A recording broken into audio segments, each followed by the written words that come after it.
Boa noite a todos, agora sim, oficialmente, estamos na nossa gravação do nosso novo episódio do Metamorfose. Formato diferente desse ano, então a gente segue como nosso talk, não só num one-on-one, mas a gente está com mais pessoas para dialogar e ter uma troca muito mais rica aqui de informações. Para quem não nos acompanha ou para quem está vendo a gente online, a gente tem plateia aqui. Então depois a gente vai ter um momento de Q&A, trocas, mas fiquem à vontade para anotar qualquer dúvida, qualquer pergunta e a gente interagir aqui depois, tá?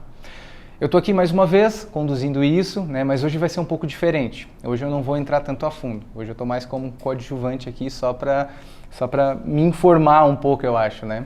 Eu estou aqui com a minha parceira de trabalho, Monique. Monique, seja bem-vinda, tá mais uma vez aqui, Monique. Obrigada. Estou aqui com a Monique, estou aqui com o Lucas também, né? O Lucas vou conhecer o Lucas mais a fundo, o Lucas vai contar a sua história. E o Gui também, né, Gui? O Gui que vai falar um pouco da história da Procer, um pouco de todo o movimento que vocês estão fazendo lá.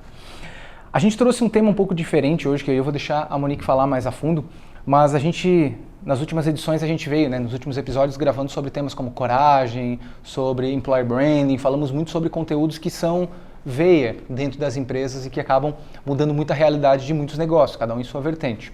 E hoje a gente quis trazer um tema provocativo também, de certa forma. A gente quer falar sobre dados, só que a gente quer falar também sobre feeling.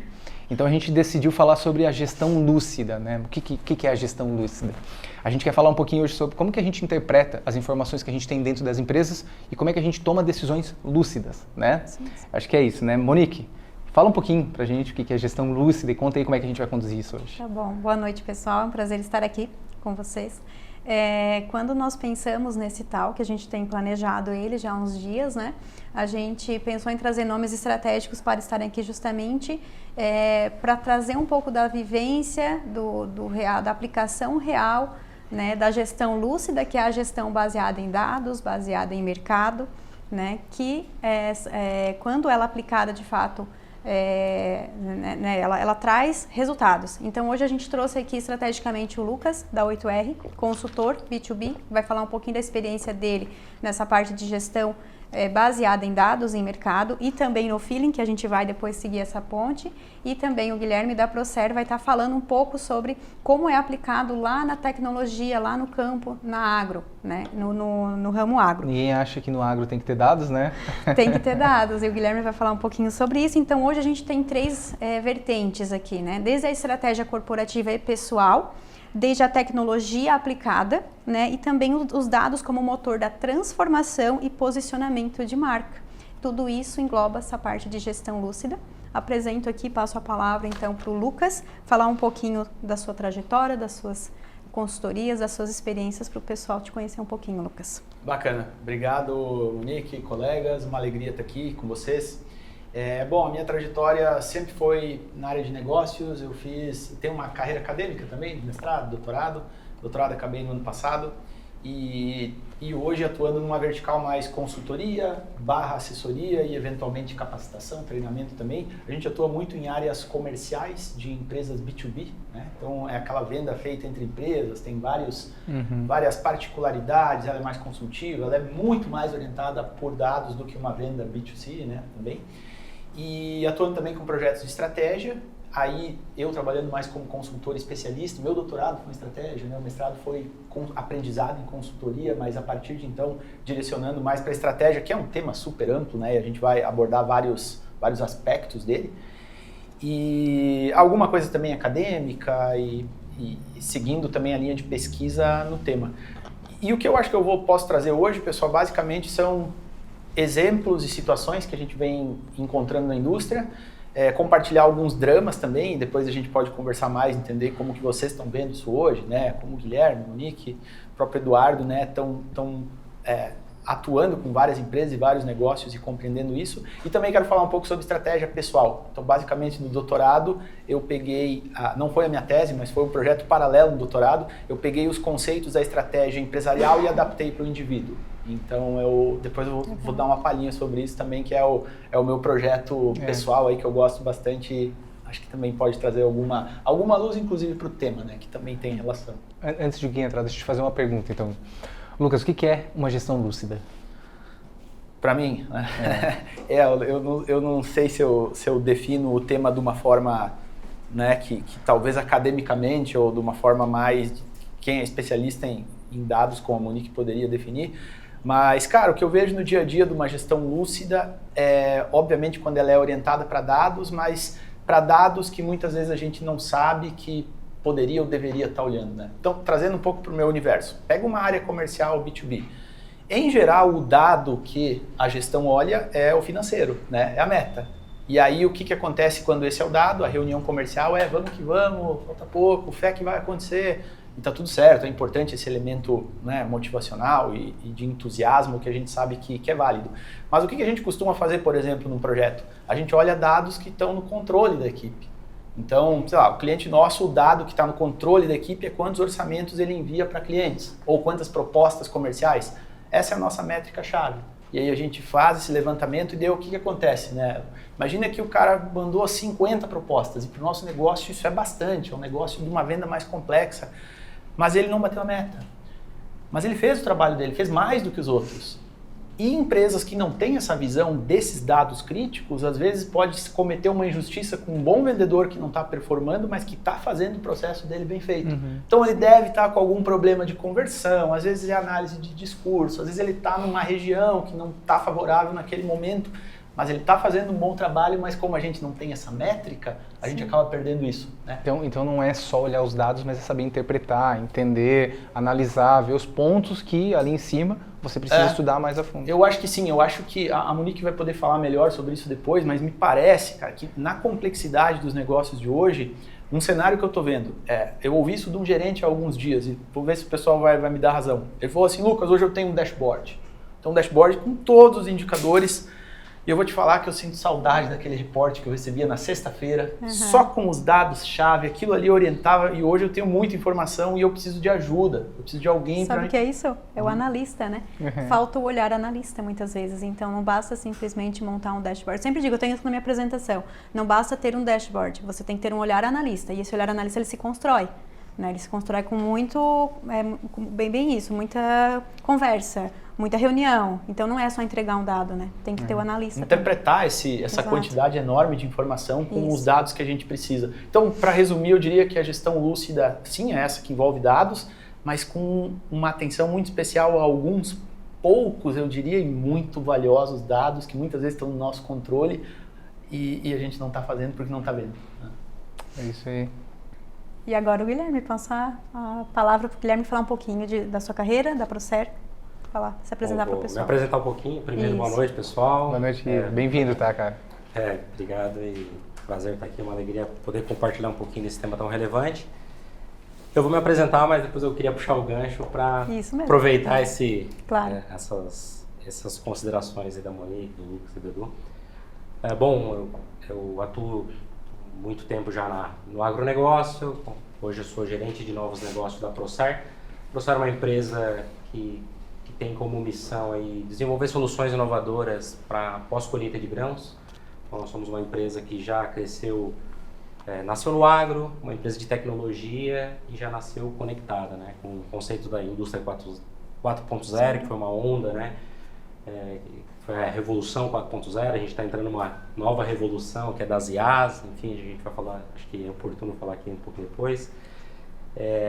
A minha trajetória foi na área de educação, depois eu fui para a área de dados, educação porque eu trabalhava num centro de treinamento, na época que nem se falava de EAD, certo. Que ainda existia uma aversão ao ensino à distância. Então, isso quando lá? 2009. 2009, então, poxa. Já havia lá de fato. Conferências sobre EAD, então era um tabu ali sendo quebrado. Hoje é o contrário, né? Sim. Quem não está nesse mercado... Contrário. A trajetória depois com análise de dados, sempre trabalhando com manipulação de dados, bancos de dados, então sempre na área de tecnologia, que é algo mais técnico. Avancei para a área comercial, sucesso do cliente, assessoria, trabalhei muito com assessoria com um público bem diferenciado, que é o público do agro, bem diferente de indústria e outros segmentos. E agora estou como gerente de novos negócios, sempre angariando e buscando oportunidades no mercado para a Procer, olhando de fato para a estratégia, né? Estratégia do pós-colheita. A gente está numa troca de geração, né? Os produtores passando o bastão para a nova geração, para os filhos. Então aquele público um pouco mais conservador, agora passando a gestão e aí a nova geração já um pouco mais conectada, já quer tá lá na fazenda, mas quer estar conectada, né? Quando sai da fazenda, quer estar enxergando, e tudo isso se faz através dos dados. E depois dessa onda, Revolução 4.0, IoT, né? A gente tem... existia antes o dado que era projetado pela gente. Agora tem o hardware e software, sensoriamento, gerando dados. Então, a todo momento a gente está aqui gerando dados. Então, tudo isso impacta. E pegando toda essa trajetória, né? Procer nasceu no agro, tecnologia, IoT. Quanto tempo tem a Procer já? É uma empresa fundada em 2011. Então, ela hoje completamos aí 14 anos de caminhada, né? Só iniciando, hoje a Procer ela atua em silos graneleiros, para quem não conhece. Eu ia te perguntar isso, resumidamente, de uma maneira resumindo assim, o produto Procer, a tecnologia Procer, a gente tem uma frase lá, uma brincadeira que a gente faz, que a gente é o Apple Watch do silo, né? Então todo mundo aqui precisa se alimentar, nós precisamos comer e a gente precisa armazenar. O grão ele vem sujo, quente e úmido, então a gente precisa secar, limpar e armazenar. Então nem todo dia a gente come arroz, mas nem todo dia se produz arroz. Uhum. A gente precisa armazenar para que a gente consiga consumir esse produto ao longo do ano. E então a gente não armazena grão, a gente conserva alimentos. Então nós monitoramos esse grão dentro dos silos através de sensoriamento, sensores de temperatura, umidade relativa, olhando o melhor momento de se resfriar e conservar, fazer uma aeração nesse grão. Em todo momento, isso está em 10 mil silos, isso corresponde a tudo que o Brasil tem capacidade de armazenar. 20% desse grão passa pelos silos, pelo monitoramento da Procer. Então é bem relevante. E só voltando um pouquinho do nosso tema inicial de gestão lúcida, né? Eu acho que muito mais hoje, atualmente, a gente vive um desafio, não é mais coletar dados. Uma vez era coletar dados, hoje eu acho que ferramentas, BIs, dashboards, acho que hoje é qual o dado. A gente vive uma era de infotoxicação, né? A gente chama, né? Muita informação. Tem um termo, infoxication no inglês, e agora é demais. Então, se eu fosse resumir gestão lúcida, gestão é saber tomar decisão com clareza, com consciência e qual dado utilizar. Se a gente fosse olhar para a segunda palavra, que é lucidez, eu diria assim, qual dado eu ignoro, né? O Lucas comentou muito, né? Eu tenho muito dado aqui, eu prefiro aquele reporte com indicadores-chave. Então, acho que gestão é saber qual dado usar e lucidez é qual ignorar, né? Acho que seria um pouquinho nesse contexto. A gente chama isso de mineração de dados, né? O que é uma mineração? O que a gente faz na mina, né? A gente minera e tira o ouro. Então, a mineração de dados é a mesma coisa. A gente pega um banco de dados aí cheio, todo poluído, desestruturado e minera ele. E aí vai selecionando o que de fato é importante trazer para a gestão. E nos dados também começa tirando o que é pedra, o que não serve? É isso aí, tira o que não serve. Não tem por que deixar um banco de dados poluído, né? Carregando. Mas tu começa limpando. Caminho, começa tirando Começa limpando. Primeira coisa, limpa o banco. Sabe que na estratégia, tanto na empresarial quanto na pessoal, isso até é uma dica, né, que dá para utilizar. Se você não sabe exatamente quais são os objetivos, os sonhos ou para onde ir, a eliminação ela é milenar, né, em termos de sabedoria humana. A gente fala isso no posicionamento, assim, o primeiro mais importante do que você saber o que você quer ser é saber o que você não quer ser. Então, acho que nos dados é a mesma coisa. Eu não faço, né? Então, até a tal da sabedoria milenária tem a regra de ouro que todo mundo conhece, né? Faça aos outros o que você gostaria que fizesse contigo. E aí tem a regra de prata, que não é tão conhecida, que é não faça aos outros o que você não gostaria que fizesse. Me parece algo mais eficiente porque talvez o que eu gosto não é o que você gosta, ou talvez eu tenha um viés aqui. Agora, eu sei, em geral, o que ninguém gosta. Ninguém gosta de, falando no nível pessoal, sofrimento, dor, a gente sabe, né? Então, se eu consigo por eliminação, né, ou por essa via negativa, já identificar alguns fatores, na estratégia isso funciona muito bem, né? Tanto nessa ideia do brand, de saber o que eu não quero ser, ou quem eu não quero atender, né? Mas também nessa visão da mineração, onde primeiro eu identifico o que é ruim, entre aspas, né? E o que sobra, talvez eu não saiba que é bom o que sobrou, mas como eu tirei o que não é bom, aquilo pode ser mais relevante, né? Nós temos clientes que chegam pra gente assim, ó, eu sei o que eu quero, eu visualizo o meu dash, ele desenha pra mim. Mas tem clientes que dizem assim, ó, vê o que tu consegue trazer pra mim. E aí deixa na nossa mão. Tá, mas qual é o teu objetivo? O que tu busca? Eu não sei. Faz aí alguma coisa e me impressiona. É assim, essa é a realidade. Então, a gente elimina tudo que não é bom, vamos deixar os indicadores principais e aqueles que a gente não tem certeza, deixa em stand-by também. E a gente vai trazendo, e aí ele vai construindo enfim, ele vai vendo, gostei disso, faz isso também, tu consegue, e daí ele vai se empolgando, então é uma construção, né? Eu acho que em marca também é isso, né, Edu? Conta pra gente. Mas deixa eu perguntar, essa questão de a gente está falando muito de analisar os dados principais, né, ser como norteadores principais para aquilo que a gente precisa para a nossa tomada de decisão. Isso. Só que eles oscilam, por exemplo, tem momentos que eu posso estar olhando um dado, ele ser relevante para mim, Sim. E aí logo à frente eu precisar Sim. de um outro dado e já... Existe a manutenção do dado, né? Então, assim, em algum momento você está trazendo uma informação, mas tem algo adicional. Traz essa informação também. Estava lá que eu não precisava, mas agora eu preciso. Quer compartilhar um pouquinho, Guilherme, lá na ProCert também? Hoje, principalmente quando a gente olha para hardware, né, software, é tudo muito digital, sim ou não. Então, a gente precisa captar esse dado lá na origem. Hoje lá na ProCert, só falando um pouquinho da nossa jornada, a gente começou a entregar uma solução, o cliente tinha disponível uma série de dados. Antes o cliente tinha pouco, eu ia te perguntar isso, antes do cliente, por exemplo, na ProCert, a gente vai falar muito de dados empresariais, negócio, e aí informações, seja faturamento, seja pesquisa de mercado, seja tudo que a gente tiver como dados para tomada de decisão em momentos nossos.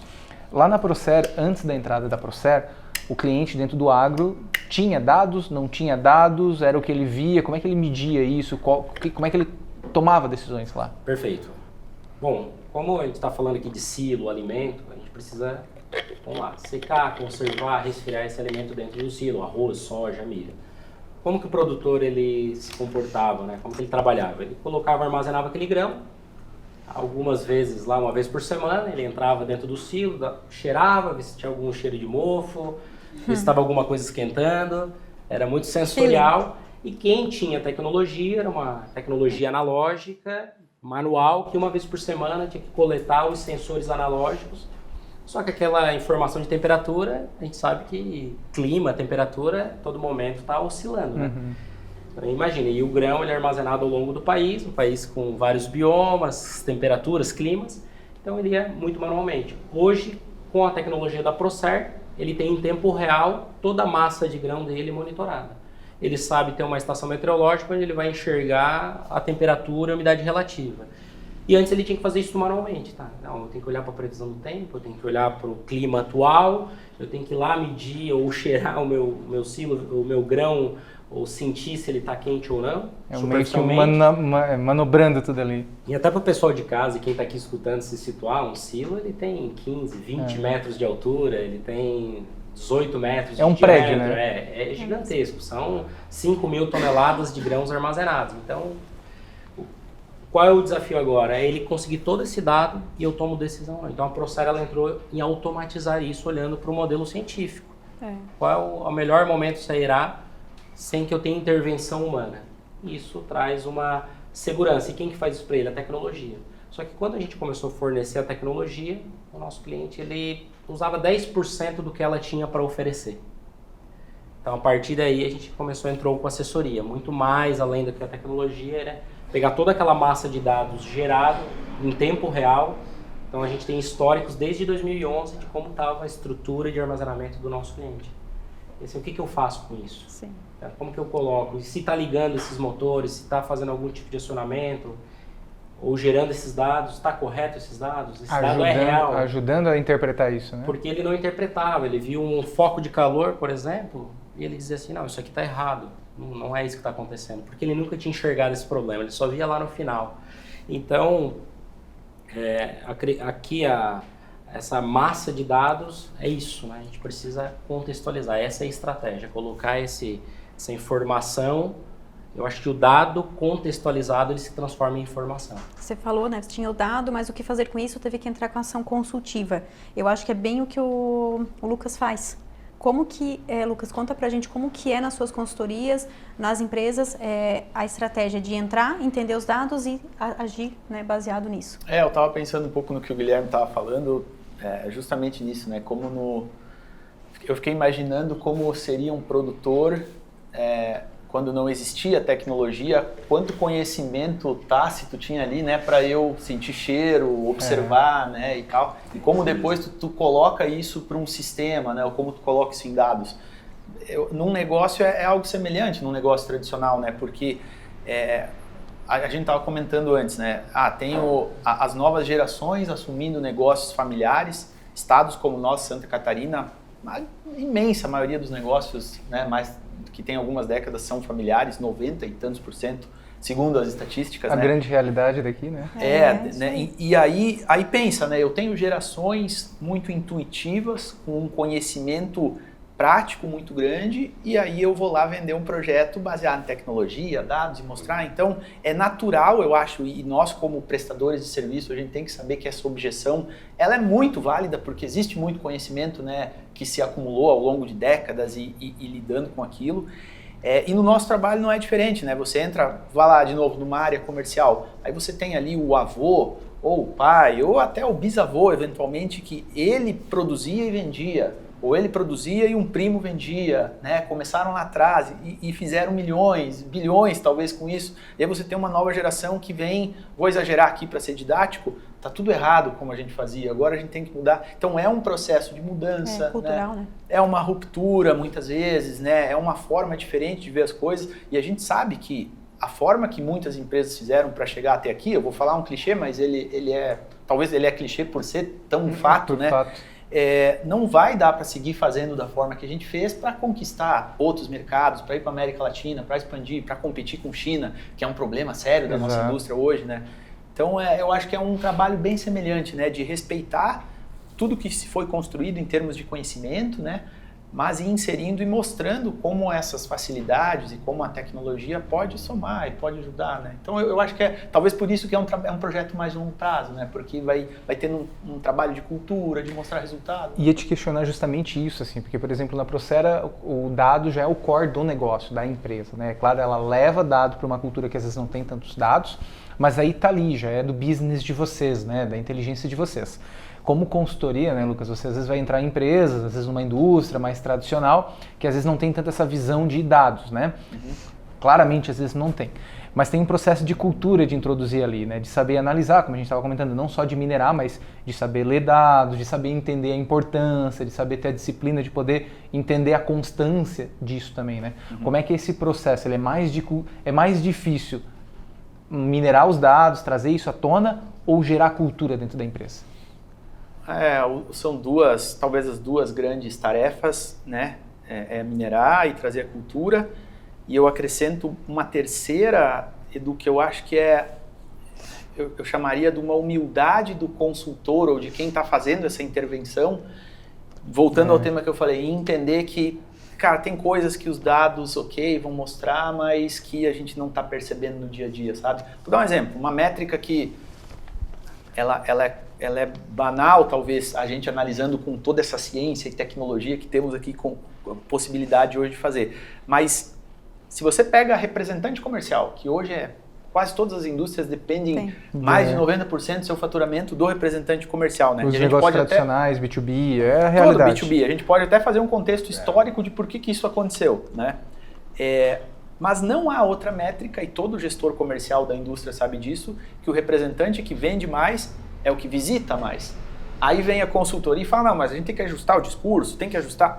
Claro que tem, né? Sim, uma venda consultiva para ajudar. Mas o que a gente percebe, curiosamente, é que não importa muito, não me entendo mal, né, pessoal, mas assim, se você tirar as variáveis qualidade da visita, a quantidade de visitas sempre ganha. Por quê? Aí pode ter várias explicações. Funil, né? O contato presencial, né? Contato presencial, probabilidade, ele tá lá e eventualmente ele consegue puxar alguma coisa. Custo de oportunidade. Custo de oportunidade. Me parece, falando do EAD, né, que em 2009 ninguém valorizava ou até nem se considerava uma forma de educação, eu lembro disso. Como hoje isso tá tão forte, a gente tem quase uma escassez do presencial, né? Acabou a pandemia e tal, mas hoje a gente vende tão facilmente online que o cara que há 30, 40 anos faz a visita, entrega, claro, ele tem que se adaptar para dados, mas ele continua vendendo, talvez por esse contato mais humano, mais próximo. Então, eu acho que esse é o terceiro elemento, sabe, Edu? Tem toda a questão de mineração, tem toda a questão de cultura, mas tem uma questão de humildade, de soma. Eu acho que essa humildade leva a uma construção coletiva, né? Vamos trazer dados, vamos gerar cultura, mas vamos pegar todo esse conhecimento de negócio que existe aqui, e para nós consultores isso é extremamente valioso, que a gente é que nem abelha, né? Tu vai pegando isso e vai levando adiante, né? Se pegar toda a cultura, por exemplo, japonesa dos anos 80, da qualidade total, cara, ela só chegou, eu diria no Brasil, ela chegou na América por causa dos consultores. Então foi interessante isso, né? Desculpa devagar, mas eu já vou passar aqui pro Guilherme. Os Estados Unidos bombardearam o Japão e ficaram com pena do Japão. E aí mandaram consultores lá para ajudar o Japão a se reerguer. Os consultores chegaram, os caras estavam com sistema de qualidade total. Aí esses mesmos consultores aprenderam aquilo e trouxeram de volta. E a gente mudou aqui. Ou seja, tem que valorizar o que é feito no cliente, porque tem muita sabedoria ali. A gente ajusta, a gente ajuda, mas a gente aprende muito também, né? Sim, acho que essa troca é um ponto verdade, porque são as verdades do negócio, levaram ele até ali. Eu concordo contigo na questão de talvez não é aquilo ali que vai fazer com que ele vá para o próximo nível, mas tem muita coisa ali que é a essência do negócio. Que o negócio toma decisões às vezes por conta disso. E tem muito mais da próprio DNA empresarial, cultura ali, do que propriamente só a tomada de decisão, dados orientados para crescimento. Sim. Agora a gente vai para um outro bloco, tá? Eu quero perguntar para o Guilherme, qual é a tua percepção, Guilherme, como uma marca pode utilizar a inteligência de dados para entender o mercado? Uma marca, agora vindo um pouquinho para essa parte de posicionamento. Essa eu quero ouvir. Isso. Bom, acho que o Edu comentou, pegou muito bem o ponto, nós nascemos conectados. Né? Hoje, como que a Procer hoje, falando especificamente do nosso negócio, a gente está usando o dado para potencializar a nossa marca. Nós sempre temos isso muito intrínseco na gente, na cultura, que a gente está cuidando do grão do cliente, né? Então a gente cuida do grão do cliente como se fosse nosso. Quando a gente começou a captar esses dados, a gente pensou, vamos além do que só olhar para a qualidade do grão. A gente teve sempre muito esse olhar e compromisso com a qualidade do grão. Nós tínhamos muito esse apreço por esse valor que era a segurança alimentar. Como que eu entrego, né? Será que eu vou me alimentar daquele grão que eu cuido, que está ali sendo monitorado pela Procer? Sim, porque ele é um grão cuidado com qualidade. Quando a gente começou a trazer esses dados, enxergar essa massa de dados, entender o estoque desse silo, onde foi que a gente mudou? Boa parte do nosso faturamento ele é sazonal, ele tem uma sazonalidade. E aí, onde que a gente enxergou isso? Obviamente, através dos nossos dados. Quando a gente começou a pulverizar pelo Brasil, nós enxergamos que a dinâmica de colheita e plantio e safra, ele altera, porque para colher e plantar precisa de clima, precisa de chuva e é cíclico, né? A chuva, enfim, todo ano, fenômenos climáticos, tudo isso impacta. E aí a gente começou a olhar para os dados e entender, olha, essa região, a gente começa a receber o grão nesse período. E quando eu falo receber o grão, não é porque 70% da nossa base assessorada fala para os nossos assessores que estão recebendo o grão. O grão é um bom isolante térmico. Como a gente trabalha com sensoriamento de temperatura, a gente sabe onde tem grão ou não dentro do silo. Então a gente faz Aí foi onde estrategicamente a gente, vamos analisar indiretamente o estoque e vamos ver o fluxo de enchimento. A gente sabe que esse período aqui a gente não adianta ir para campo. Vamos trabalhar e fortalecer a assessoria. Um outro ponto também que está muito alinhado com a nossa estratégia de negócio é olhar, eu posso oferecer então muito mais do que outros tipos de produto, que é quanto que o cliente ganha com aquilo que eu ofereço. O nosso produto é quanto que ele deixa de perder, porque a gente está falando de um material biológico, de comida, que está ali respirando, perdendo peso e ele vende em sacas. E aí tu tem esses dados até para montar o teu próprio discurso de marca, de venda, de comunicação, né?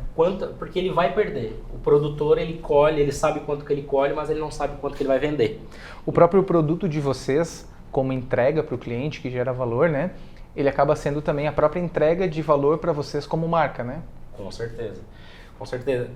Porque esses dados, eles nos dão uma dimensão do mercado. Então, outros players também estão interessados e aí a gente está agregando valor. Então acho que é interessante a gente já puxar um gancho aqui para a estatística, mas antes de avançar, como que a gente enxerga esse valor também para o nosso cliente como usado, como marca?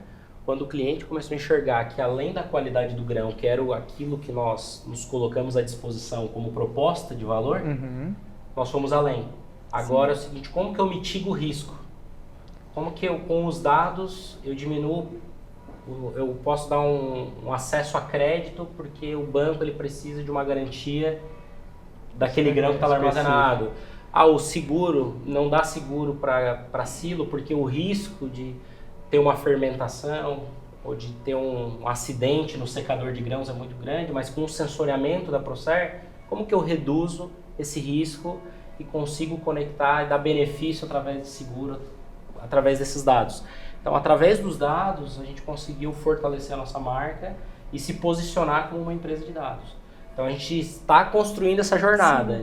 Nós estamos nessa jornada de construir, de fortalecer, porque o mercado ele também analisa, é commodity. Como que está os estoques do país? Mas aí é não analisar os dados de forma isolada, né? Isso mas mesmo. olhar o conjunto dele. A contextualização. E entender os movimentos do conjunto para entender o que está saindo de padrão, né? Movimentações ali. Eu saio de um sensor de temperatura para uma inferência e uma projeção de estoque dentro de um silo. E hoje, com uma amostragem de 20% de toda a capacidade estática do país, eu consigo extrapolar, né? E a gente tem feito um trabalho, inclusive, junto com a Seven, na pessoa da Monique, da empresa Seven Estatística, de extrapolar esses dados e enxergar com essa fatia do mercado, que é uma boa amostra, temos uma boa assertividade, quanto que eu tenho de grão ainda disponível? E com uma margem de erro bem baixa, né, Guilherme? Qual é o meu mercado endereçável? Onde eu devo atacar primeiro? A minha equipe comercial, ela vai para cá, estão colhendo, ou vai para lá? Sim. Onde eu coloco a minha força de venda? Então, esses dados, eles estrategicamente, eles nos ajudaram a fortalecer a nossa marca e a nossa proposta de valor para o cliente. Eu fiquei pensando como eu responderia, não sei se tu me faria a mesma pergunta. Pode aproveitar. Mas isso que o Guilherme falou agora no final, eu acho que é o insight que talvez eu possa trazer aqui da prática, né? Que é a velha, aí o Edu também vai poder ajudar, mas a velha e clássica e boa segmentação de cliente. Para mim, tudo se resume a isso hoje, especialmente quando a gente fala em B2B. Então, por exemplo, no agro, o Guilherme pode me dizer como acontece melhor isso hoje, como que eu segmento meus clientes no agro. Imagino que grandes produtores, cooperativas, cerealistas, né? Vamos usar o exemplo do agro. Imagina que eu tenho uma indústria ou algum player que está no agro e eu vou segmentar os meus clientes. Então, eu tenho cliente cooperativa, cliente grande produtor e cliente, né, mais algum. Então, eu tenho 3 grandes segmentos que eu atendo. Tá, o que isso significa? E aí vem o valor da marca, né? Como que estrategicamente esses dados podem me ajudar? Bom, a cooperativa, eu vou ter determinado ou determinados canais de venda. Já o produtor, o grande produtor, eu vou ter um outro canal de venda. Né? E assim, não importa quantos segmentos de atuação eu definir. Bom, defini o segmento, defini o canal, agora eu vou definir um nível de serviço para esse cliente. Né? Aí eu vou entender qual cliente é mais estratégico, com base em dados, e aí eu vou ter um nível de serviço para cada cliente. Dependendo do cluster, do segmento que você tiver, às vezes é um canal simplesmente digital e só alguns produtos, porque para esse cliente específico não importa muito o teu produto com diferencial ou o teu atendimento consultivo. Esse interessa para o grande produtor, esse a cooperativa vai exigir de ti. Né? Mas aí é onde eu acho que é o ponto mais difícil, porque você começa a entrar dentro de uma análise de dados mais totalmente qualitativas, que vai da tua interpretação, que vai da tua bagagem, do teu repertório também. Eu acho que esse tato aí sim, o consultor, ou a pessoa, ou a empresa tem que ter esse olhar de saber interpretar muito isso. Ela é qualitativa, eu acho que ela é mista, né? Ela é qualitativa, mas eu também vou puxar faturamento, né? Vou fazer uma curva ABC e vou ver, vou chutar aqui que 80% é cooperativa. Cara, eu tenho que ter key account atendendo, esse vai ser meu canal. Eu tenho que ter executivos ou executivas que talvez já são desse mercado, né? E vão conversar exatamente, e aí vem a parte quali, né? Quem que é, o que importa, em que eventos eu vou encontrar, consciência, como que vai, né? tudo que tem. E aí a gente pode voltar para o exemplo do representante comercial visitando. Eventualmente, para aqueles clientes que ele está atendendo, ou talvez nem é para toda a base dele, de, sei lá, 500 lojas que ele atende. Às vezes são as mesmas 30 ou 40 que ele vende, mas ele construiu um relacionamento, um nível de serviço e ele sabe como atender, né? Então eu vejo muito a relação hoje de marca, e aí isso eu vejo, né, o trabalho que o Edu e que a Nexa vem fazendo, de olhar para esse marketing com todo o orgulho mais tradicional, né? Que a gente, me parece, né, que a gente foi tão forte pro digital, foi tão forte para tráfego, foi tão forte para... Cara, a gente esqueceu de falar de branding, de segmentação... Não, esqueceu, tô exagerando, mas para ser didático, né? De branding, de segmentação, de posicionamento, de como que eu chego, e como que eu olho para dados, e como que isso me ajuda. Então, me parece que esse pós-pandemia do marketing, a gente falava sobre isso, como é uma posição desejada pela indústria hoje, né? Eu tenho um marketing que, além de ter a comunicação, as redes sociais embaixo dele, cara, ele tem a estratégia de posicionamento, ele tem a estratégia de segmentação, a clusterização de cliente, o nível de serviço. Cara, essa bola é do marketing. E aí o marketing não faz, quem que vai fazer? O comercial vai fazer do jeito que der, né? Vai depender da política comercial, se tiver bem escrito. A indústria vai olhar para a indústria e vai produzir com super qualidade, é o que tu falava em off antes, né? Como é que eu comunico isso? Então eu vejo com bons olhos aí esse casamento desse velho marketing, mas é o que a gente precisa, né? Nós temos uma situação, e aí acho que o Lucas pode contribuir, trabalha com consultoria, que a nossa assessoria depende do nosso dado. Ou seja, eu não tenho como assessorar o nosso cliente sem o dado que está gerando pela nossa tecnologia que está lá monitorando. É uma inteligência do próprio dado que vai gerando ali, né? Eu não sei como é que... outras consultorias, pelo que até onde conheço, tu depende muito da informação que o teu cliente envia para você, e aí você precisa confiar nessa informação. Ou você tem que garimpar de alguma maneira, né?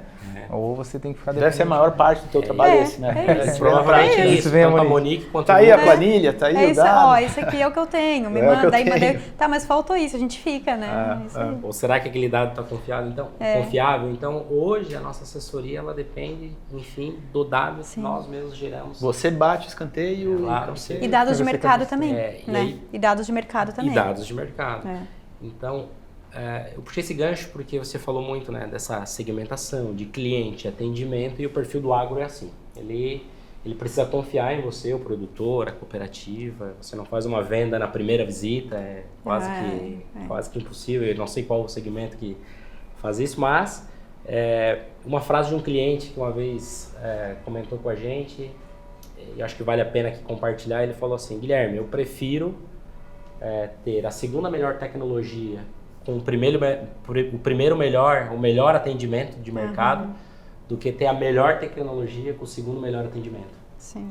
Então, hoje nós sempre priorizamos em ter o melhor atendimento, e como estratégia de marca nós tivemos que organizar muito bem o nosso dado, porque todo aquele dado, e eu tô falando, quando eu falo de dados Procer aqui, a gente imagina 10 mil silos espalhados pelo Brasil e exterior, né? 13 países, nós estamos em 13 países, Indonésia, estamos, enfim, Colômbia, Bolívia, toda a América do Sul, fora do continente americano.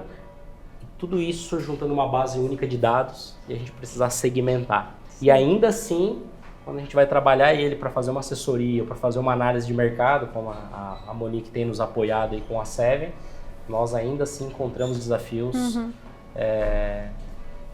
de situações que a gente não controla, né? Então, eu imagino você que tem que solicitar o dado como consultor. Não, você conhece bem o nosso drama. E eu imagino que nesse caso do bom atendimento, um desafio também é definir o que é esse tal bom atendimento, né? Porque, de novo, aí a gente entra naquela... É subjetivo, né? É muito subjetivo e é meio que faça aos outros o que você gostaria que fizesse com você. Será que é o que eles querem? É relacionamento, entrega, o que é agilidade. Sabe, Edu, que isso lá nos primórdios da minha atuação com consultoria, eu comecei com o Sebrae. Então eu sou muito grato ao meu início no Sebrae, foi uma grande escola, centenas de consultorias em pequenos negócios, de empreendedores. E eu ouvia muito isso, que o diferencial é o bom atendimento. E tanto o cliente falando e a empresa falando. E né, eu percebia, só que o que é esse tal de bom atendimento? E aí, pesquisando e buscando, tem estudo tentando entender isso. A gente costuma buscar mais estudo na escola americana, né, de negócios, que ela produz mais conhecimento que no Brasil. Aqui, curiosamente, a academia está afastada de negócios, né? Então é lamentável, mas isso é uma realidade bastante grande que a gente enfrenta. Mas lá eles chamam muito de serviço, né, o atendimento. O atendimento é muito considerado serviço. E aí eu achei alguns estudos na época, cara, isso tem mais de 10 anos, mas eu uso até hoje. que eles percebiam o seguinte: o melhor serviço, ou o que a gente chama de atendimento na perspectiva do cliente, é aquele que reduz custos não financeiros, que é o quê? Quando eu reduzo esforço do cliente, quando eu reduzo tempo do cliente, e o mais crítico, que eu acho que é onde vocês dois entram forte, quando eu reduzo dúvida, que é chamado de custo psicológico, imagina nessa imensidão de dados, né, como é? Isso significa bom atendimento. Então, né, quando eu falo sobre bom atendimento, ou me falam, ok, mas vamos alinhar o que é bom atendimento? Então tem essa pesquisa que mostra isso, tem o conhecimento de vocês de negócio, né, deve ter fatores aqui, mas se a gente conseguir identificar aonde a gente reduz tempo, esforço e dúvida do cliente, eu tenho um excelente framework para bom atendimento, digamos. Mas aí faz total sentido, principalmente quando você fala de uma assessoria ou de uma consultoria, porque a sua bagagem, né, o seu repertório, o seu conhecimento, o seu know-how, ele vem ou para facilitar, agilizar um processo, ou principalmente no nosso caso, para reduzir dúvidas. Né, diminuir o risco de uma tomada de decisão para tirar dúvidas no meio de um caminho. Então, faz total sentido. Você vem com um conhecimento embarcado que reduz tempo, né? Aquilo que demoraria talvez anos. Você já tem know-how, já sabe as práticas, locais, sabe, né, os métodos. Sei o que pode errar, né? Imagina que a processo tem. Cara, se você não fizer isso, eu já vi acontecer, vai dar problema no grão, né? 50% da nossa base de clientes são produtores. Então, o produtor, ele é aquele empresário que ele é o financeiro, é a contabilidade, ele é o cara que planta, produz, ele tem todo multifunções. Sim. Então, quando a gente entrega esse valor de assessoria, ele enxerga como comodidade. Então, assim, para mim é uma comodidade. Eu tenho a segurança de que uma empresa especialista está olhando para o meu grão, cuidando, entregando aqui as melhores decisões, me apoiando, e aí ele fica tranquilo. Ele já tem uma série de preocupações, e aí quando chega alguém lá e dá o melhor que é o que caminho, constrói, né? A confiança que tu falou, né? Isso. Começa a mostrar que eu conheço, entendo e me preocupo com o que tu está fazendo. Né? Isso só através de dados, porque até então, quando ele enxergou o grão dele lá dentro, eu não sabia que acontecia isso. Eu não entendia que esse fenômeno acontecia. Então, eu acho que, eu não sei quem comentou, acho que o Edu comentou na introdução aqui, sobre educação. Muito mais do que assessorar ou entregar tecnologia, pós-colheita, a qualidade do grão, muito é sobre mostrar por que acontece, é educar o nosso cliente e ele entender aonde ele perde. Quando a gente virou o jogo e começou... Cria consciência daí, né? Da onde ele está perdendo e assim, não, aqui eu crio uma dependência, né? A gente sempre fala que o conhecimento ele gera necessidade. Então, se eu conheço, eu sei onde eu estou perdendo, eu sei onde eu preciso corrigir, eu gero uma necessidade daquele produto, daquela tecnologia. Sem combinar, a gente já... Olha só o que eu ia perguntar para vocês agora. Dados mostram comportamentos, tendências, mas é a percepção que constrói vínculos.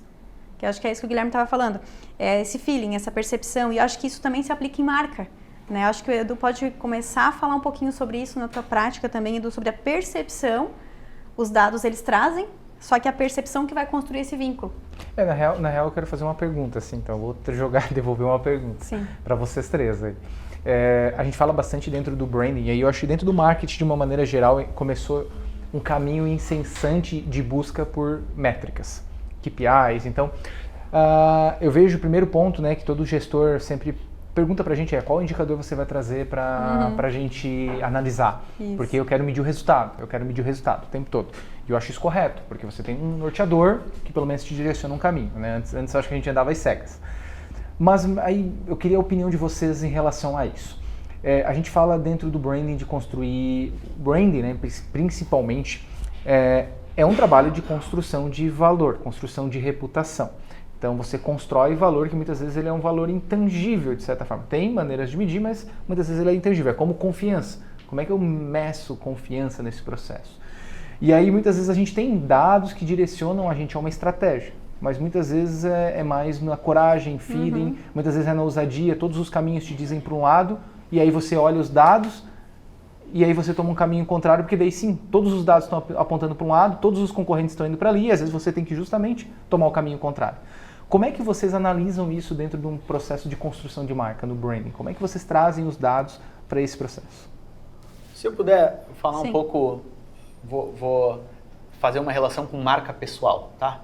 Imagina todos nós aqui, e olhando num contexto de estratégia pessoal, que é o método que eu que depois eu dou alguns livros para vocês e vou liberar também. Eu gravei ele online, o método, então quem está aqui também eu mando depois o aberto, né? Exclusivo para quem está presencialmente. Exclusivo para quem está presencial.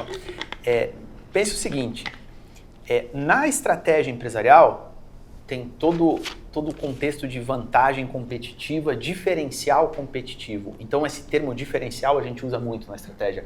Qual que é o meu diferencial em relação aos concorrentes? Qual que é o teu diferencial para você fazer? Tá, aí no aspecto pessoal, a gente também vai fazer diferencial em comparação aos outros? É um problema. Então eu acredito muito, e isso eu trago na metodologia de estratégia pessoal, que no teu contexto não tenta ser o melhor, porque o melhor é subjetivo. Né? Exato. Tenta ser único. Não são técnicos, né? Tenta ser único. O que você tem que é único e essa essência vai lá, em última análise, o teu diferencial. Né? Então, eu acho perigoso num contexto de marca pessoal, mas também já levando para um empreendimento, para um projeto que você está criando. É importante a comparação quando essa comparação é mais no sentido de benchmarking, né? Tem empresas que eu admiro ou profissionais que eu admiro e eu vou imitar, eu vou fazer parecido, né? Foi assim que a China cresceu, né? Uma cultura inteira de imitar o que os outros estavam fazendo e hoje lançando tendência porque conseguiu uma excelência na imitação. Então imagina o seguinte, se eu tenho as 3, 5, 10 pessoas que eu mais admiro e eu começo a imitar os traços dessas pessoas, é óbvio que essa comparação saudável é boa. Só que aí que vem, para a pessoa se diferenciar, me parece que tem muito uma questão de essência, uma questão de, cara, quem que eu realmente sou? E aí, talvez vocês já chegaram, ou quem não chegou vai chegar, na famosa crise da meia-idade, que o Jung chamava de metanoia. Ela pode vir dos 35 aos 45, O que acontece ali? Você chega num ponto, e eu acho que isso vale para empresas também, você chega num ponto em que você percebe que, peraí, aquilo que eu tinha definido como sonhos, como objetivos, cara, eu acho que aquilo não era eu, era o ego, né? O Jung dividia em ego e self. O ego é uma construção mais social. Então ali não sei se aconteceu com vocês também, eu gostaria de apostar que sim, ali pelos 13 anos tu começou a se preocupar demais com o que os outros pensavam, com o que os colegas aceitavam, o que o mais popular fazia, inconscientemente você começou a absorver muita coisa. Aí você pode ter tomado decisões de carreira com base nisso, decisões de relacionamento com base nisso, decisões de várias com base no que seria mais aceito socialmente. E tá tudo certo, a gente evoluiu em tribo, biologicamente, para nós é importante fazer parte. Só que se você não chegou ou já passou por isso, conversa comigo depois se você já passou, que eu quero entender como foi.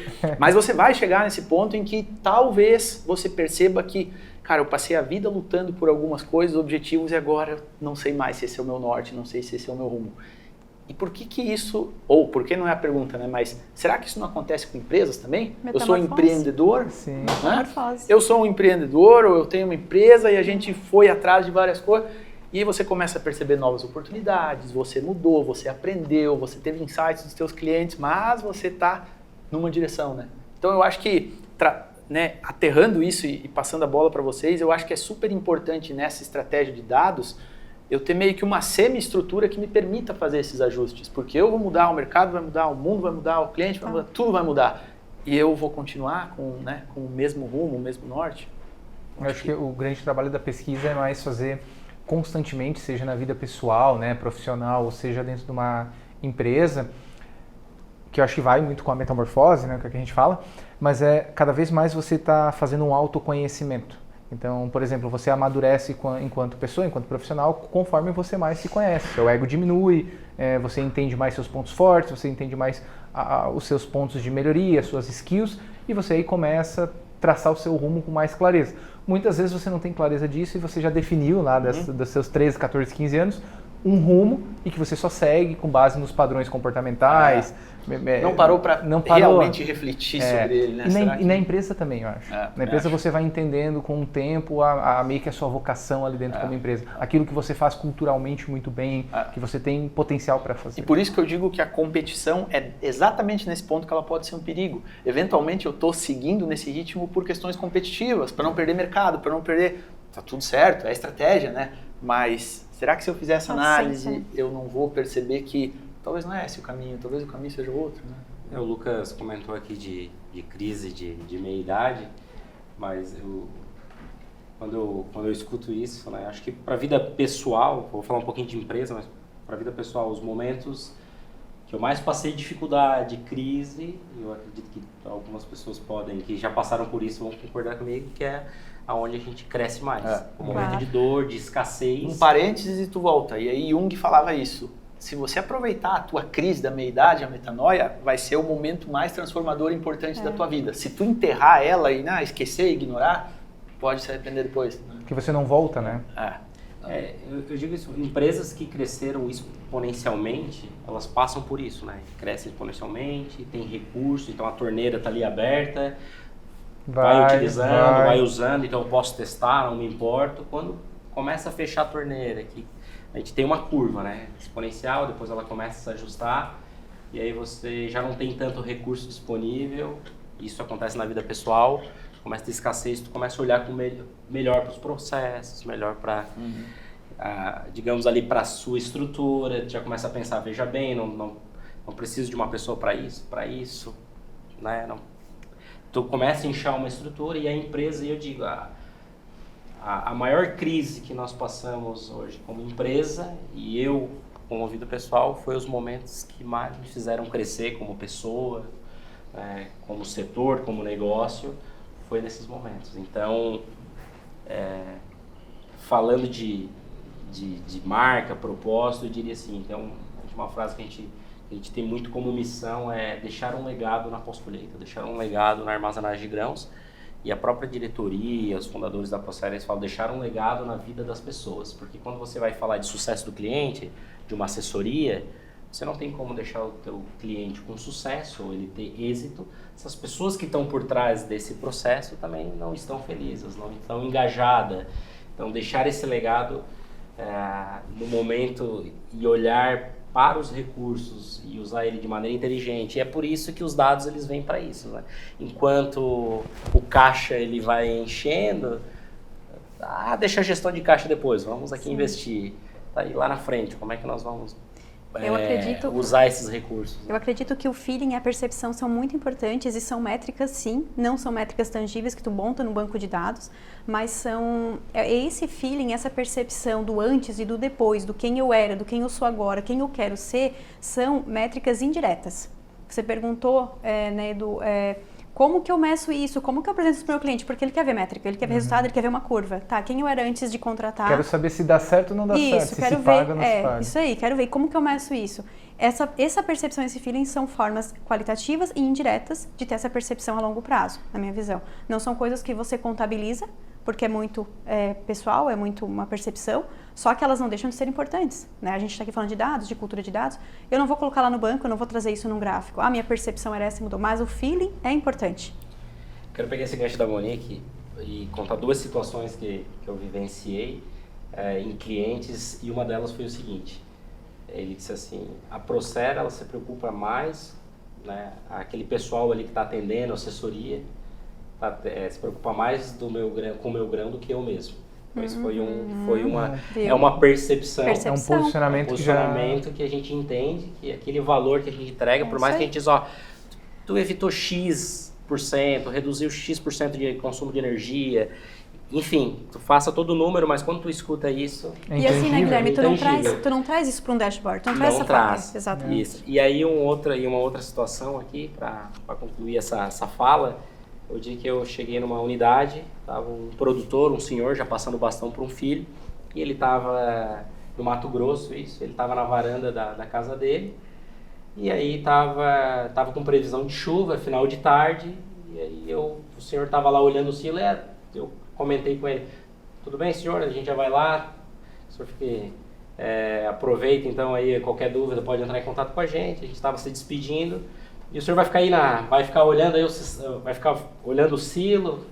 Aí ele disse, não, eu quero ficar aqui na varanda e eu vou ficar aqui até de madrugada, porque sempre me prometeram que esse motor ele vai desligar sozinho quando começar a chover. E aí ontem eu estava aqui durante a madrugada e ele desligou mesmo. E agora eu estou esperando ele ligar. Eu estou esperando ele ligar, ele acionar. Porque Garantia. por muitos anos eu tive que fazer isso de maneira manual. Ele nem Por estava muitos anos acreditando. eu perdi noites de sono porque Sim. eu me preocupava em perder esse grão. E agora com a tecnologia, então eu vou esperar vocês sair, vou esperar esse motor ligar e depois ir para casa descansar. Bacana. Boa. Bom, a gente vai chegando para o nosso momento final, né? A gente vai abrir agora e aí para um momento de Q&A, então a gente vai ter pouquíssimas perguntas, respostas para quem quiser fazer. E já vou adiantar, a gente tem um presente especial para quem quiser fazer a primeira pergunta. Então, quem tiver anotado aí, primeira pergunta, é só pedir para a Laís, que eu acho que vai estar aí com o microfone, né, Laís? Alguém se prontifica? Primeira pergunta Um aí. de cada vez. Ninguém ganhar presente. Tem um presente especial hoje. Nenhuma dúvida específica? Todo mundo entende sobre dados?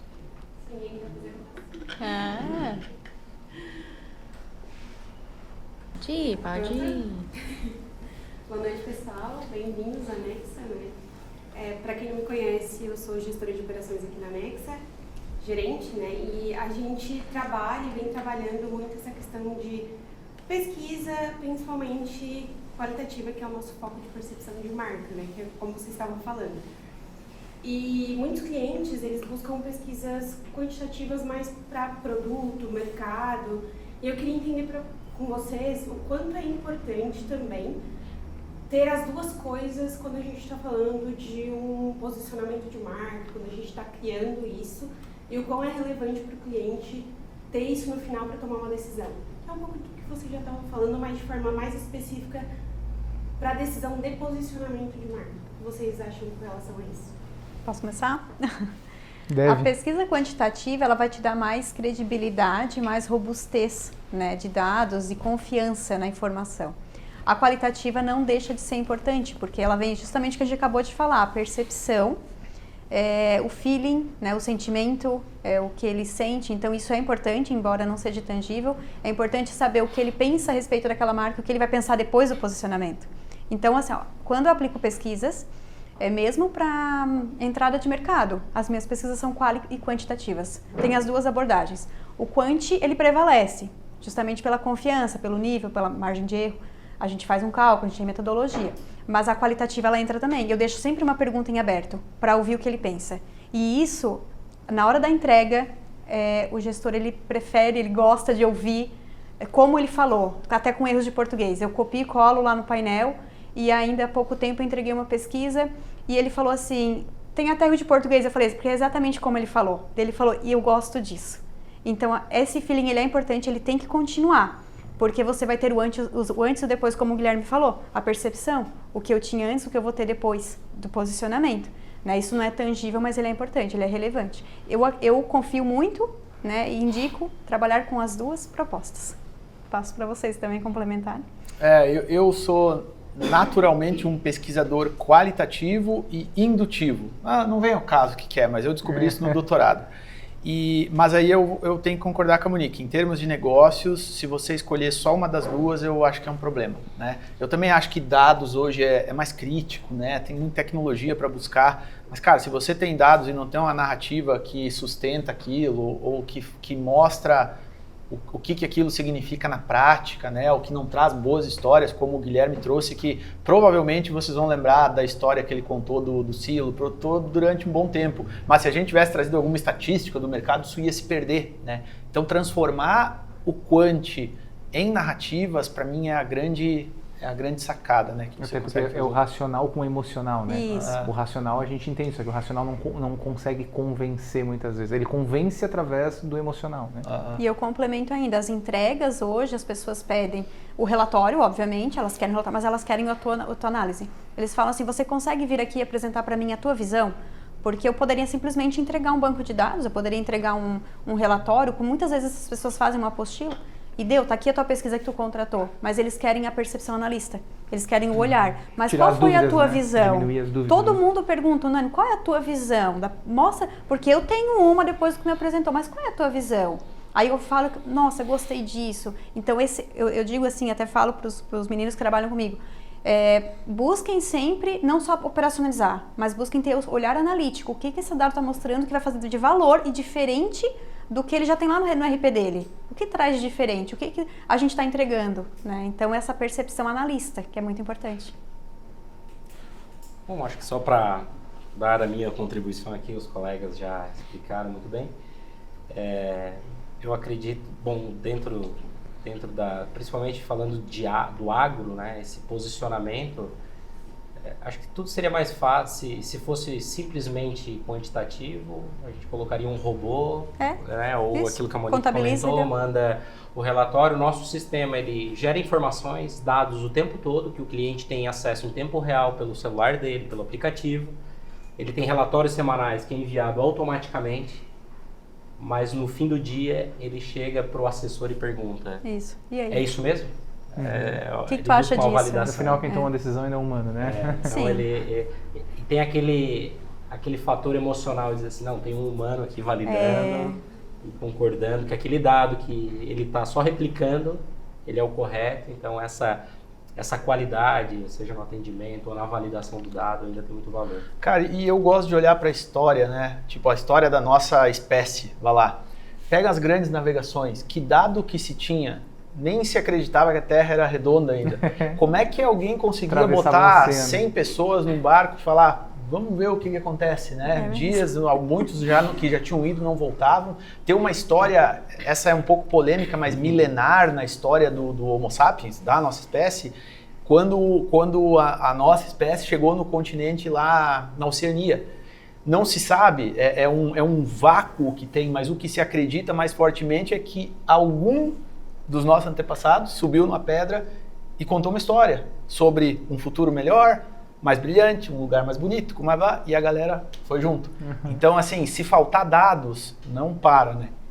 Conta uma boa história, uma história de otimismo. Outra coisa, né? Venda. Cara, a venda, ela envolve muitos dados, mas a venda é falar sobre uma situação melhor. Então eu preciso ter no meu contexto de venda o que os antigos sempre fizeram muito bem. Cara, precisa ser uma conversa otimista.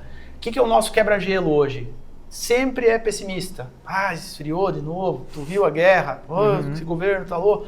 Tá, vamos fazer negócio. Tu tá estragando, né, a tua própria... Então tenta sempre trazer esse entusiasmo, que não é só aquele vamos que vamos, vai dar tudo certo, fé, mas a gente tem muito dado mostrando que o mundo se tornou um lugar melhor, né? Eu estava vendo a estatística esses dias, a gente chegou num momento histórico em que mais pessoas morrem em função de muita comida do que de falta de comida. Isso nunca aconteceu na história da humanidade, é a primeira vez, né? Tá sobrando. E entre várias outras, redução de mortalidade infantil, aumento de expectativa de vida, todas as possibilidades que a tecnologia vem trazendo. Então a gente tem os dados necessários para ser otimista. Sim. Tá faltando a narrativa, me parece, em muitas situações, né? Voltar como faziam os antigos, onde nasceu o storytelling, sentar em volta da fogueira e contar histórias, conversar. Boa noite, prazer, meu nome é Thiago, sou responsável por novos negócios na Soares, Santa Catarina. Gente, o Lucas trouxe algumas visões sobre a área comercial e eu vou puxar um pouco essa para a minha área aqui também, né? Eu gosto muito dessa visão quando a gente fala que vocês trataram muito sobre definir, né, um perfil ideal de cliente, né, o ICP e tudo mais.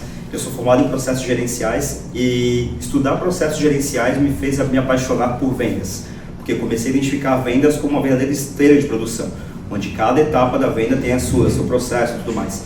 E quando a gente volta para uma análise de ICP, como vocês estavam falando, para identificação até de dados qualitativos e quantitativos, né, eu gosto muito de uma coisa que a gente fala na área de vendas, é que o motivo da venda é tão, ou quem sabe em alguns momentos até menos importante que o motivo da não venda. E olhando por essa análise, por essa perspectiva, de que forma vocês analisam esses dados levantados de forma qualitativa e quantitativa, quando trazem informações divergentes daquelas que vocês não gostariam que tivesse de acordo com o sistema que vocês aplicam, com a metodologia, com o framework, enfim.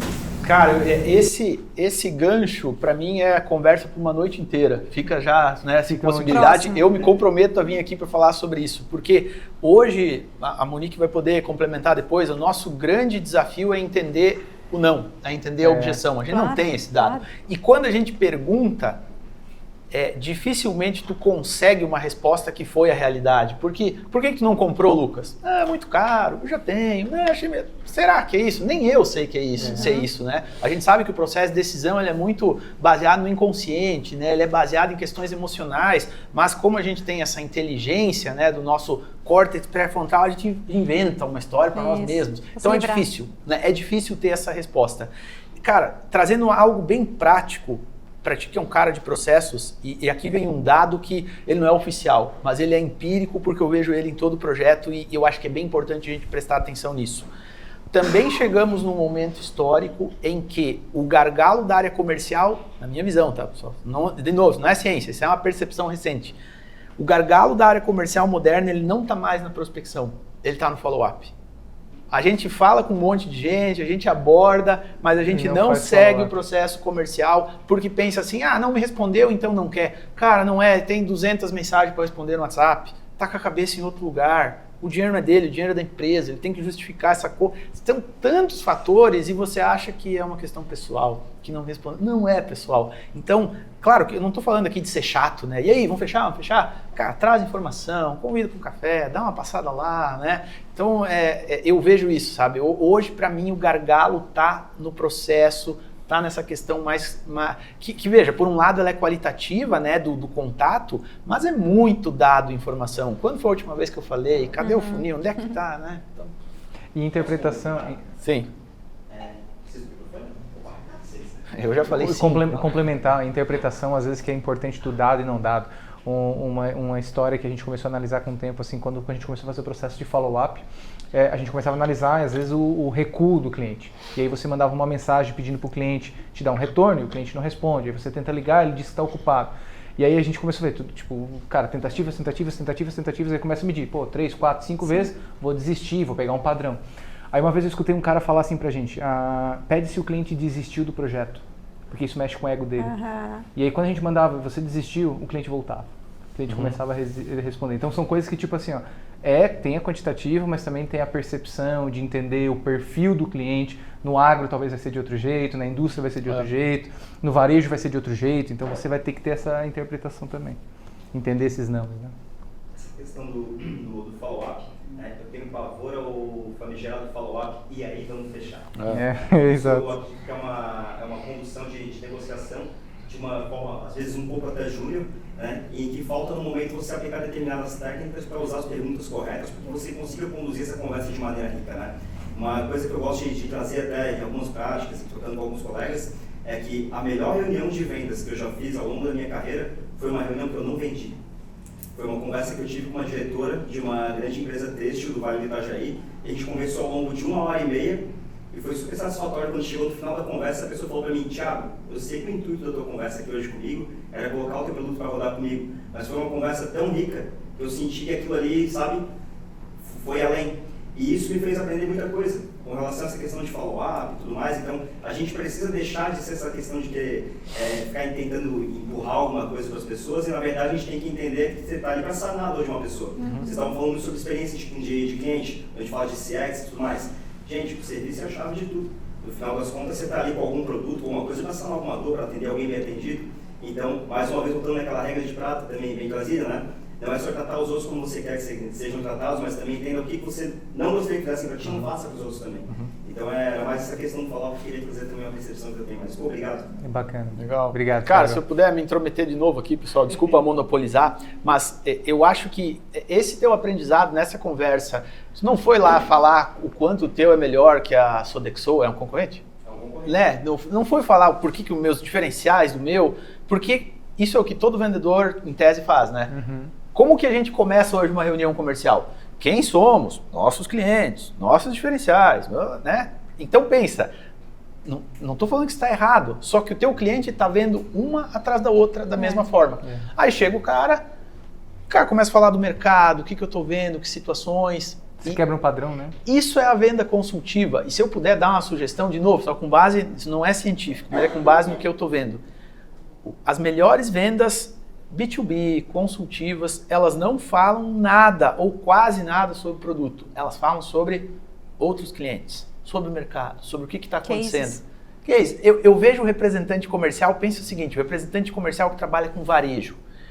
Se ele for lá fazer o que todo mundo faz, ele vai abrir 9 malas e começar a passar um monte de roupa e, ó, esse aqui vai vender que tá, né? De novo, não é que está errado, mas é o que todo mundo faz. Isso leva tempo. E eu vejo representantes comerciais chegando e falar, cara, pensa, ele já atendeu ao longo da vida centenas, milhares de lojas exatamente como aquelas. esse cara conhece mais de loja do que todos nós juntos aqui. Se ele usar esse conhecimento, ele não costuma usar. Exato. Esse é muito do nosso trabalho, mostrar para ele que ele tem um conhecimento tão valioso. E os caras que usam, isso já aconteceu comigo. O representante comercial me mostrar o celular e mensagens. Quando você vai passar aqui de novo? Quero fazer um investimento e queria te ouvir. Cara, pensa, um empresário mandar essa mensagem para o representante comercial, tem que fazer print, tem que imprimir. Isso é isso que tu viu, que tu aprendeu na prática lá, né? Imagina a riqueza que eu tenho, quantas empresas tu já ajudou a resolver essa questão do benefício, da alimentação. Para ela talvez seja um pepino. Então tu não vai ajudar muito falando de como tu é melhor. Tu vai ajudar falando, cara, claro, tu não revela o santo, mas revela o milagre, né? Tem um cliente meu, estava com uma situação bem parecida. O que a gente fez lá? Aí tu conta como conduziu o processo. É como se tu fosse adivinhando o que precisa, né? Nossa, eu preciso disso, né? Exato. E aí, pessoal, outro ponto, cuidado em fazer muita pergunta para o cliente. Tu já sabe um monte de coisa. Então, tu pode fazer como se tu estivesse adivinhando o que está na cabeça dele. Tu pode trazer situações, então, a gente está percebendo no mercado que as empresas estão com desafio tal. É o que eu tenho aqui? É o que está acontecendo? Eu imagino que no agro dá para ter várias dessas, do que chegar e perguntar, mas qual que é a tua dor? O que tira o teu sono? Tu já sabe. Usa isso na informação, menos falar de produto. Isso vai vir depois, a conversa de produto, solução, falar mais do contexto, né? Complementar aquilo que você precisa de informação, né? Eu acho que esse é um ponto que é bacana, assim. Para não ficar nessa encheção de linguiça básica do mesmo, que daí todo mundo está perguntando isso para ele. Esse é um ponto-chave. Última pergunta, aqui. Boa noite, sou a Andressa, sou gestora de marketing também. E eu enfrento como Edu o desafio do branding, né? De a gente ver a marca crescer, escuta os feedbacks, sabe o que está acontecendo. Mas a minha dúvida é como mostrar isso para a alta gestão, e a pergunta que eu faço para vocês, quais as métricas que vocês indicam, ou os dados que a gente pode estar trazendo, além do conhecimento empírico e o que a gente ouve no mercado, né? O que a gente pode estar trazendo para convencer que a marca está evoluindo em relação a ela mesma, talvez não aos concorrentes? Um ponto, vou começar nessa daí que eu acho que está mais dentro da minha propriedade. Eu acho que sim, tem que ter uma questão principalmente de consciência e cultura da liderança que vai estar na frente do negócio. E a gente sempre fala, quando tem uma empresa que tem uma liderança setada para vendas, o principal métrica que ele vai analisar é vendas. Quando é para produto, é indústria. Então, a liderança eu acho que é o primeiro ponto que tem que acreditar no projeto e tem que ter visão de marca, cultura de marca. Entender percepção, entender a marca como um ativo, a percepção como um ativo, como uma força para venda, para crescimento, para relacionamento da empresa. Acho que é o primeiro ponto, que é um caminho de educação. Tem algumas métricas que eu gosto de sempre apontar, que geralmente é olhar. Assim, o papel da marca no final é ser um ativo que te ajuda ou vender mais ou reduzir o teu esforço comercial, vender mais ou vender melhor. Então é olhar às vezes se tem uma vantagem na margem, quando é possível. Às vezes eu acho que no caso, por exemplo, dependendo do caso, não é possível, através do branding, você aumentar a margem. Tipo, alimentos é bem competitivo. Então é mais difícil, mas você vai ter que começar a ver o como que eu posso reduzir o meu custo de aquisição, o meu custo de marketing através da minha marca, ou como que eu consigo ter mais representantes com desejo de comprar a minha marca, tipo, ou de querer trabalhar comigo, querer vender o meu produto porque ele é mais fácil de vender, porque a minha marca é mais forte, ou até pesquisas às vezes qualitativas que a gente costuma falar, de tipo, rodar uma pesquisa para entender qual que é o atributo principal que está associado à minha marca. E periodicamente rodar isso para entender. Esse atributo continua fortalecendo, essa imagem continua sendo construída, isso vai me diferenciando do mercado, eu vou ganhando mais share, eu vou ganhando mais vantagens ali dentro. Então são algumas métricas que a gente costuma tentar analisar. Enquanto a Edu falava, Andressa, eu tive uma ideia aqui, o que dá para fazer também uma pesquisa, assim, não vinda de vocês, mas perguntar assim, ó, qual é o teu segmento? Alimentos. Alimentos. Quando se fala em alimentos, qual marca vem em sua mente? Isso você pode ir fazendo sempre, uma vez por ano, e você vai vendo esse aumento.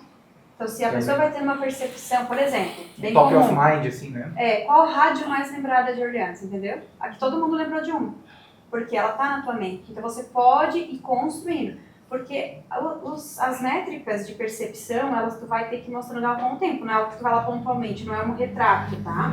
Diferente de uma pesquisa eleitoral que vai lá e faz, pesquisa transversal.